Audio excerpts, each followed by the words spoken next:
Hello, ladies and gentlemen. We're going to start this episode of Fast Chat in just a moment.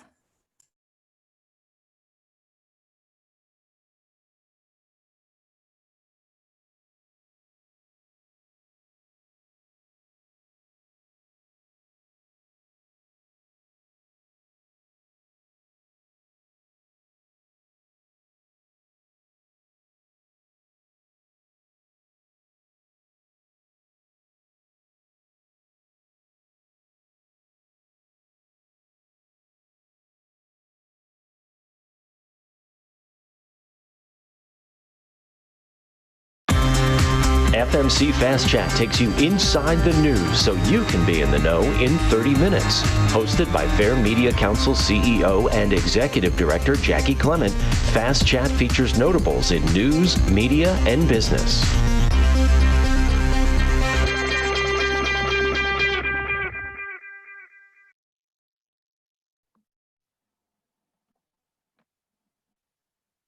Hello, and thank you for joining us. Today, we're happy to be chatting with Ben Smith, media columnist for the New York Times. Ben should join us now. There he is. Hi, Ben. Hey, thanks for having me. No, thank you so much for joining us. We're really excited you could make the time. We know you're super busy. And I imagine you probably get pitched a gazillion times a day. Any idea how many times you get pitched? I pitched stories. I don't know, less than I did when I was running BuzzFeed, but yeah, a fair number. Get a lot of email. Yeah, all right. One of the things we always talk about at Fair Media Council is the importance of building a relationship with a reporter so they actually pay attention to your pitch. How important is it to you to actually have an established relationship with someone who's pitching you? It kind of depends. I mean, I think it really particularly in this gig, I'm only writing one column a week, and so you sort of it's not mostly kind of coming from PR pitches. I think it's actually less relationship and more like having a sense of what you do for a living and what kind of stuff you write. So I think like the most annoying pitches, and people don't really seem to do it on the phone anymore. Like that was always the worst. But the thing where it's like we have this new men's shoe that we're bringing out, and it's just not Right. my beat. And you've got the wrong guy, and I have a common name, and Yeah, that happens. We understand. So for your mind, though, what do you look for in a story? What are the elements that make for a perfect story for you? I guess I really try to break news. Like I want new news. Ideally, it's new news that like somebody doesn't want released. Excellent. And it's going to cause some trouble. Yeah. And yeah, then that's pretty much Dan Rather's definition. And then like in the context of, and then in a way that like says something interesting about some big topic, or allows me to then clumsily segue onto some bigger topic. Okay, so how long does it take you to write a column, would you say? It's like this kind of crazy job where I get to spend a whole week writing a thing. So I spend the whole week I report a lot and then write on, I write pretty fast. If you have like tons of reporting, then writing 1,000 words is it's all about just what you leave out. Okay. And then what's the process after you actually hand in a finished piece? How many people look at it before it actually gets published? Typically 2. Like this is actually one of the things about the Times that has been really nice, because hadn't worked there before, and like barely worked there, right? Like it's COVID and I don't go to the office, and I know lots of people there, but I knew lots of people there before. Right. But just the quality of the editing is like incredibly high.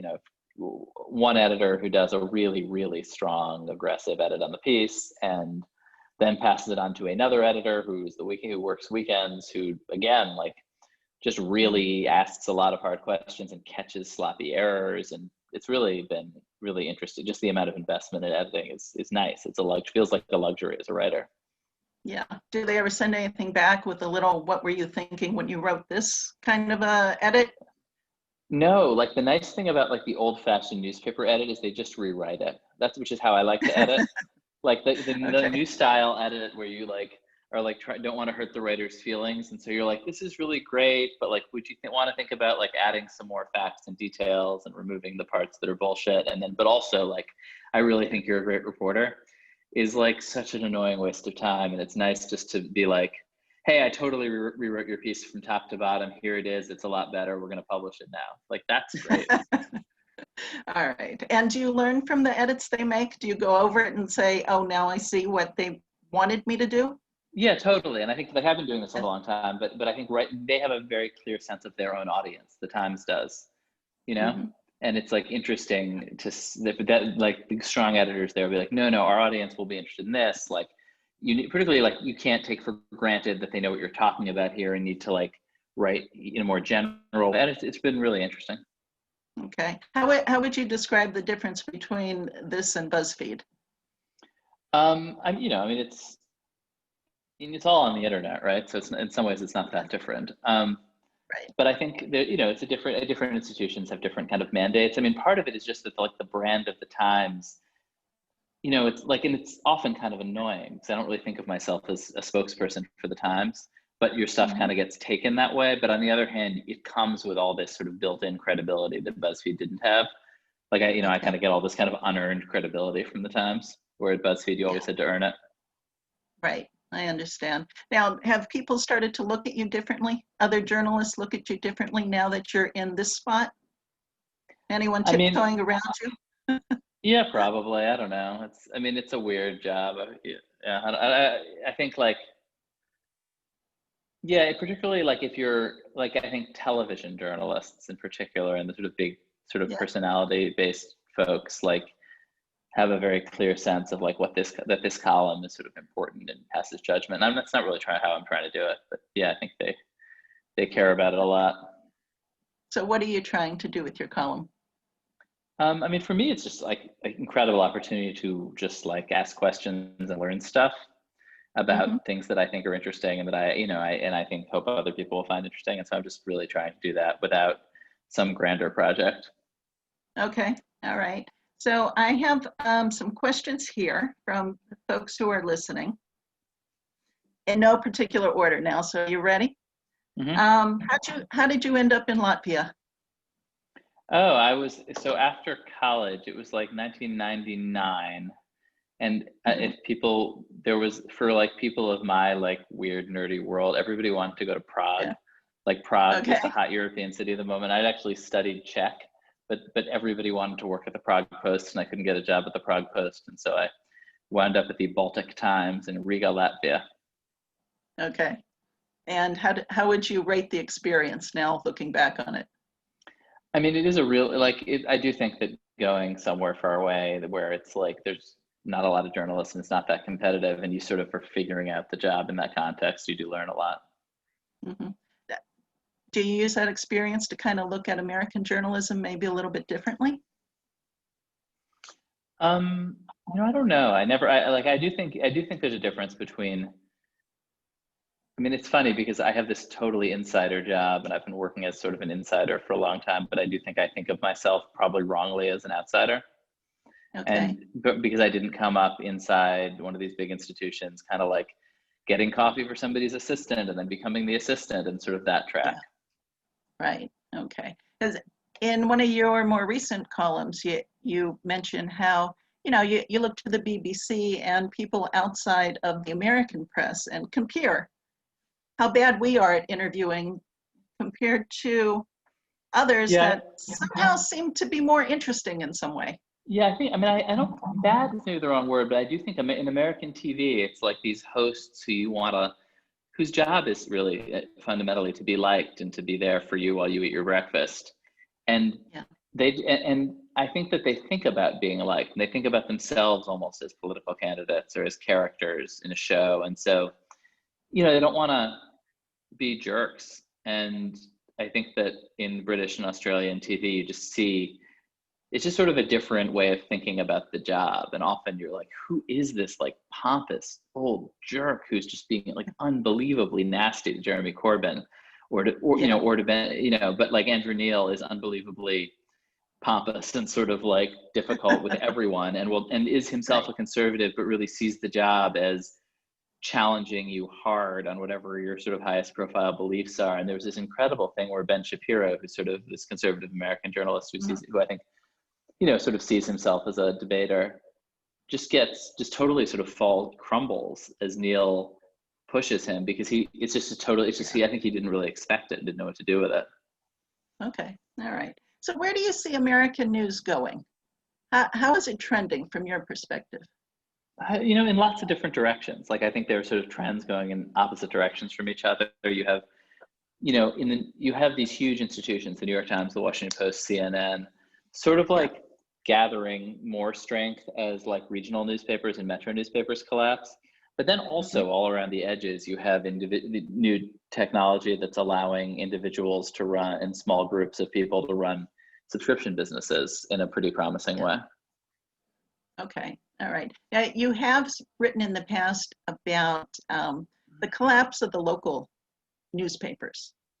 And would you say you're kind of in favor of that position, of that happening?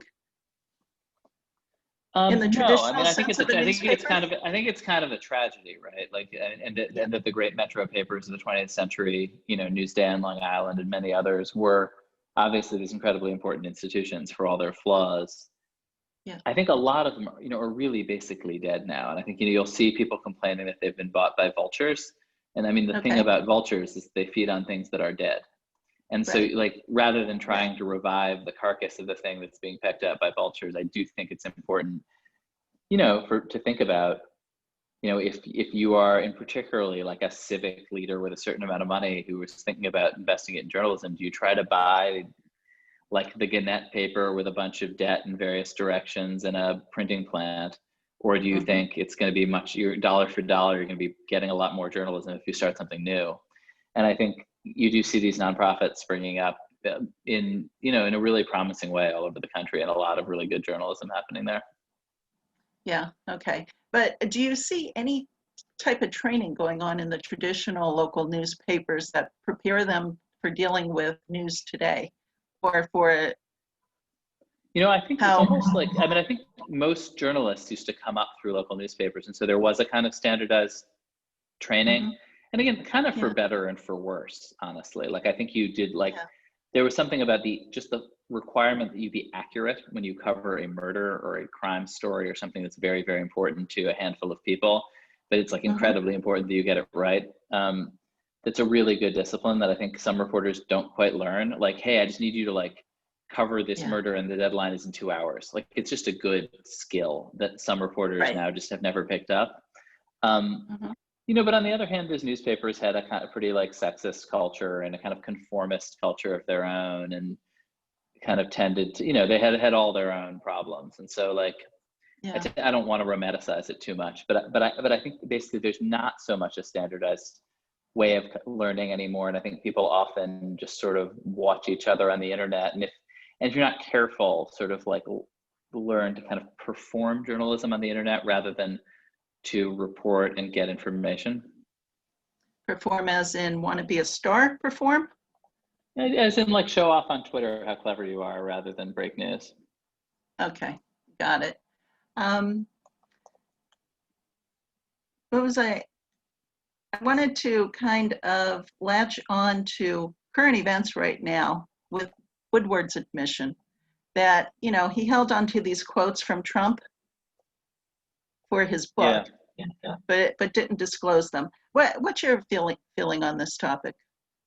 I think it's complicated. I think that the idea that if only that, like, of all the sort of like hay that has been piled on Trump, like the straw that would have broken the camel's back would have been this Bob Woodward quote. I don't know. I think bigger picture, you don't see it as that important? Like, I just think that there's just this belief that like the media, that Trump is primarily a product of the New York Times and the Washington Post. If only they'd behaved somewhat differently, then he wouldn't be president and we wouldn't be in this situation. I don't really see much evidence for that. I think the Woodward thing is complicated, right? Like, he kind of is what he is. Like, that interview, of course, doesn't take place except on the sort of tacit understanding that it's for a book later. It's incredibly damning. Would you have, just you personally, were you in March saying like, what does Donald Trump say about the science? Because like, that's what I want to know to determine my personal behavior. I always ask what Donald Trump thinks about pathogens, before I decide what medical steps to take. Like that is not how I live my personal life. So I don't know. Would it have changed things a lot? No, I understand what you're saying. But there does seem to be something happening here, though. If you take kind of that scenario and build it on what we were just talking about, how, the traditional news reporting, if you started local and the focus was you need to be accurate, you need to check facts, that sort of thing. Today, it seems like we've got media that has morphed into, where did the objective journalism go? Now there's a lot of opinion-driven journalism out there. And even from people doing objective journalism, they spend a lot of time online spewing opinions. So you kind of wonder, where do you find credibility today and how do you build it?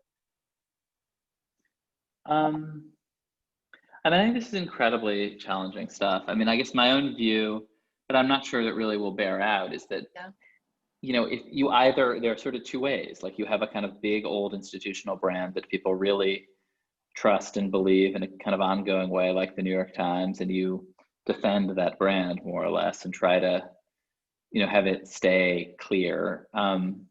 Or your BuzzFeed, where I spent the last 8 years, and nobody's going to be like, oh, wow, I believe that because I read it in BuzzFeed. And so you have to be really transparent. You have to say to your readers, like, you don't have to trust us because here are all the documents. You can like replicate our journalism basically, and try to be really, really transparent about who you are and where you're coming from, so that you can, and even a journalist who's like, even a reader who's like, I hate these people and I think they're assholes can, but like, hey, you know what? Like I can follow the details here and understand how they got these facts, even if I disagree with an interpretation. Okay, all right. Do you think it's important for media to apologize? I mean, only when they get things wrong, but yes, for sure. And correct. I mean, one of the great things with the internet is you can just it used to be like you get something wrong in the paper and then like 2 days later on page 3, there's some tiny little text that corrects it, but basically the lie is sort of irretrievable. Whereas you can really walk it back now and do it effectively and erase your error. And I think that's great. Well, I do see a lot of like the old school happening though online, where they just add a little footnote saying, the following ears in this story, as opposed to either changing the story to update it, or in some cases, if the story is proven wrong, shouldn't they just take it down? Why leave it in cyberspace? Yeah, I think that's a big problem. Like what do you do about, like, I think, a story that is just totally wrong, like maybe even sentence by sentence, it's right.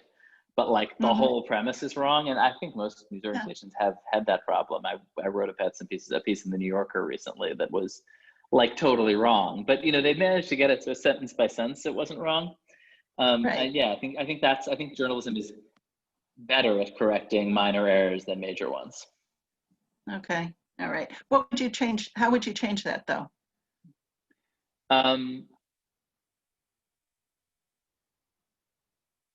I don't know. I mean, I think that there's a sort of defensiveness around like the big things and admitting that you were like totally wrong on some big topic. Like the one I think about sometimes is nuclear energy. Okay. Just to go back to all the coverage of nuclear energy from the 70s and the 80s. Okay. And it's like, oh man, like actually we just missed the risk of climate change. And everybody writing about the dangers of nuclear energy was like totally wrong because they didn't realize that carbon emissions were this other danger, right? Like how do you sort of evaluate that? I don't know. It's hard and often only visible like long in retrospect. Yeah, well, it's sort of like the coronavirus coverage too. We know so much more about it from a science perspective months after. And I think, part of it is that this stuff isn't meant, journalism it's like, this is the best we know right now. And we shouldn't be pretending it's more. This stuff isn't written in stone. In some ways, like the internet preserves stuff that shouldn't be preserved at all. Like it's a conversation. It's almost like an oral culture, right? Like it's right. Maybe the first draft of history, but like emphasis on first draft. And you shouldn't be getting, and it's not something, it's something useful for historians to read and put into context later, but it's not written in stone. And I think, the internet does preserve stuff that you would have had to look up on microfiche and probably should be stuck in microfiche somewhere and kind of hard to get because like, obviously you see things clearly in retrospect.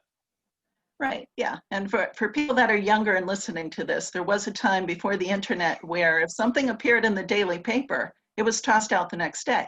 It didn't live on online.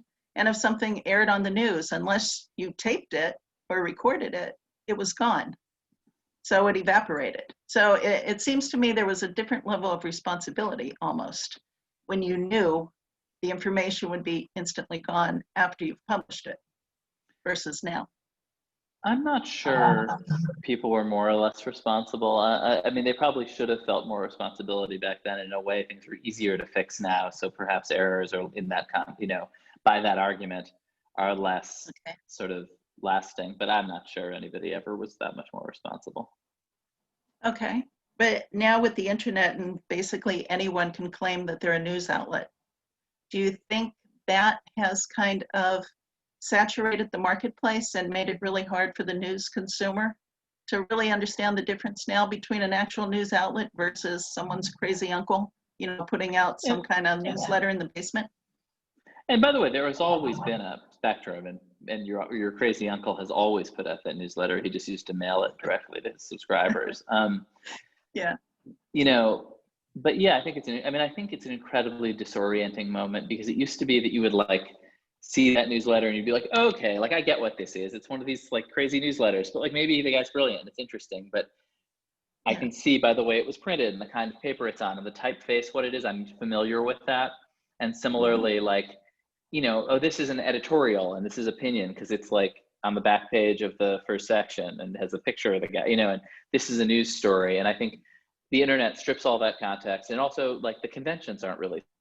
If you see in a print newspaper or something with a dark border around it and the text is maybe a little smaller, a little bigger, and in a different font, you're like, oh, that's an advertisement. But there's no exact equivalent on the internet for that. And so I think it's just really disorienting. I think some of those conventions have gradually grown up. But at BuzzFeed, when we were doing sponsored content, there was this idea that it was stealth advertising, that brands were trying to sneak it in. But of course, the brands mostly they wanted to be associated with it. It was an ad. That was kind of the point. And so we were always trying to figure out how do we signal this is an ad. And so for a while, Google sponsored searches were in yellow. They would have a yellow overlay, and we were like, oh, cool. Okay, yellow is the color for advertising. We'll put a yellow overlay on ads. Makes sense. And then Google changes it. And it's oh, guess that's not the convention. But there just wasn't the sort of there just isn't the sort of kind of conventions that grew up around print that just make things very clear for members of the audience. Yeah, since everything sort of morphed together and it lives online, but there's no consistent labeling or look. If you go to a movie, you know what a rating is going to look like. So I wonder if we just don't shoot ourselves in the foot by not getting together and saying, let's at least just identify these things so that the public understands what we're about. Yep. I know it sounds easier in theory than in actuality of getting all those people in a room together. How do you feel about the White House press briefings today? Do you think those should continue? I think that, they're sort of a show in which Trump, Trump fights with the press and Trump's supporters love it. And I think it's great for the personal brands and for the sort of theater of cable news. But I don't know. It's a challenge that I'm not sure there's an easy answer to. The whole sort of ritual of asking people questions it is important that they sort of respect the convention that you're supposed to tell the truth and that you kind of have some shame. And when the person you're talking to doesn't, it is hard to understand what it's for. Okay, all right. How do you think reporters should be dealing with the concept of alternative facts? I don't know. I think we should not, obviously there is no such thing. And I think reporters, and I think are getting better at just, just trying to stick to what's actually going on and not allowing people to sort of, not giving people lots of space to voice their opinions about things that aren't actually up for the sky blue. Yeah. You touched a little bit on the conventions earlier, and it brought to mind, since we're going into political season, what do you think the public needs to look out for when it comes to the news media covering the election? You know, at this point, I mean, I think one of the really big stories of this election is that most people have made up their minds. There are not a ton of undecided voters. If you're deciding, I think, you know, it's important that whatever media you're consuming is telling you what the candidates' policies are on the various issues and stuff. I think more broad, but the biggest question around this election is kind of what happens when the votes are cast and, you know, and when they're counted, and whether the media kind of like overly, you know, whether the media makes election sort of sits there tapping its foot, and if the results aren't in on the night of the election, treats it like something illegitimate has happened, or whether the media can kind of help people be patient because the vote counting could take a while. Like, I actually think that's the biggest space where the biggest and sort of scariest mistakes could happen is on election. You know, people talk about election night, but really it's quite likely to be like election week or election month. Yeah, all right. So what is your prediction for what the story of 2020 will be? I mean, it depends who wins the election, right? You think it's all tied into politics?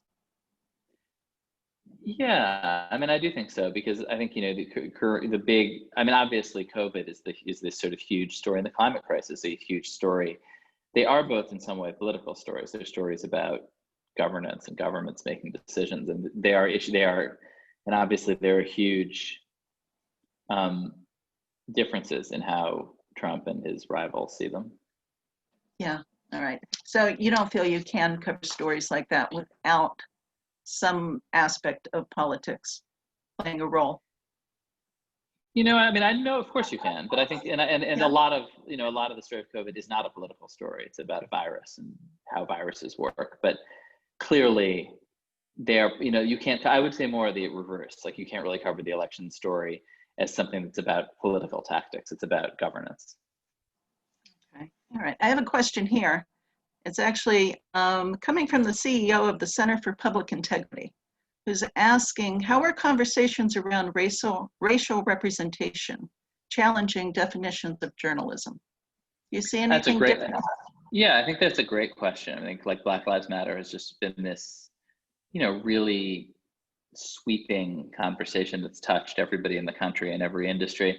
And I think in journalism, there have long been important conversations about diversity, but there's also, I think, for a long time been a kind of tacit bargain that if you're, say, a Black reporter, that, you know, we'd like you, you know, that the newsroom would like to have you, but would also expect you to bite your tongue on issues of race, okay, in particular. Mm-hmm. And I think that's I mean, and I think it's good that that's breaking down. I mean, it's complicated also, but that you see Black reporters, you know, their experience of race is a kind of expertise. They know a lot about race and racism, or some do, and some want to, and I think the old bargain that you're, you know, and Brent Staples on the Times editorial board talks about this, but just that you're like, you know, we'd love to have you, but as long as you keep your mouth shut on certain things is I think over, and I think newsrooms are realizing that, you know, when you talk about representation, that actually means you're going to have a wider spectrum of points of view inside the newsroom, and you have, and dealing with that, you can't just sort of, and that's not just doing exactly the same thing as you were doing yesterday. And I think that's a really meaningful and interesting change. Okay, great big step forward for a lot of newsrooms, right? One thing that I wanted to bring up is you had actually mentioned this in a recent column also. When you were at BuzzFeed, you published the Steele dossier.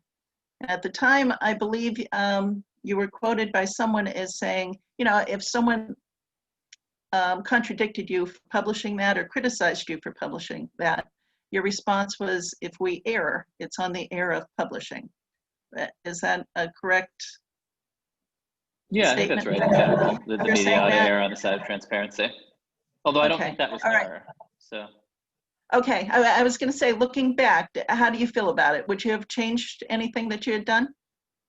I think it was clearly the right call. I mean, I think as that year even developed, you may recall there was this huge fight between Devin Nunes and Adam Schiff that would have been like genuinely incomprehensible if you weren't allowed to talk about the dossier. We've had a situation where all these media organizations were saying, well, these two very powerful congressmen are fighting, but, you know, unfortunately, we can't tell you what it's about because we have this secret document. We can't show it to you because it would like burn your eyes out if you looked at it.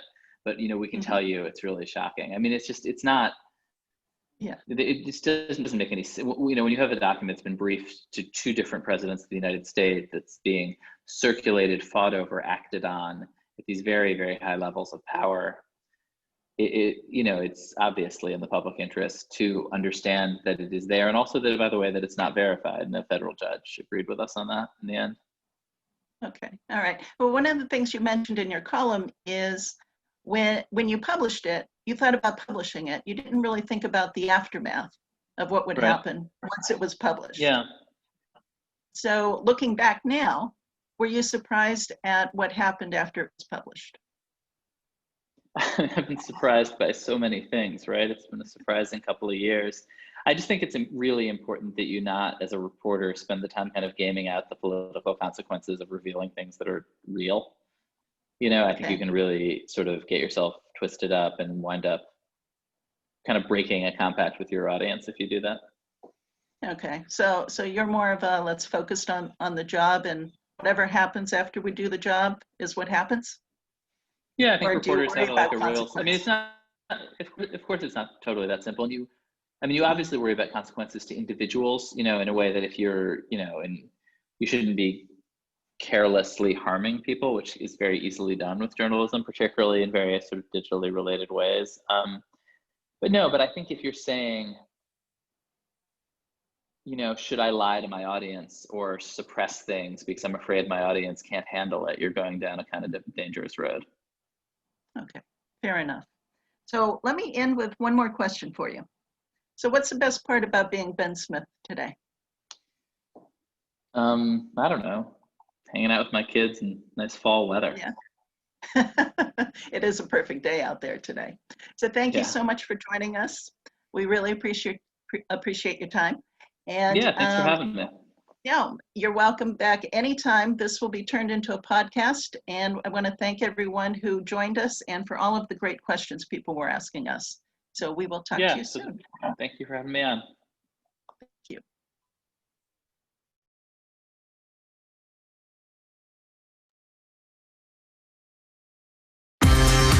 The Fair Media Council is a 501c3 nonprofit organization advocating for quality news and working to create a media-savvy society. For more information about the Fair Media Council and upcoming Fast Chat shows, check out fairmediacouncil.org.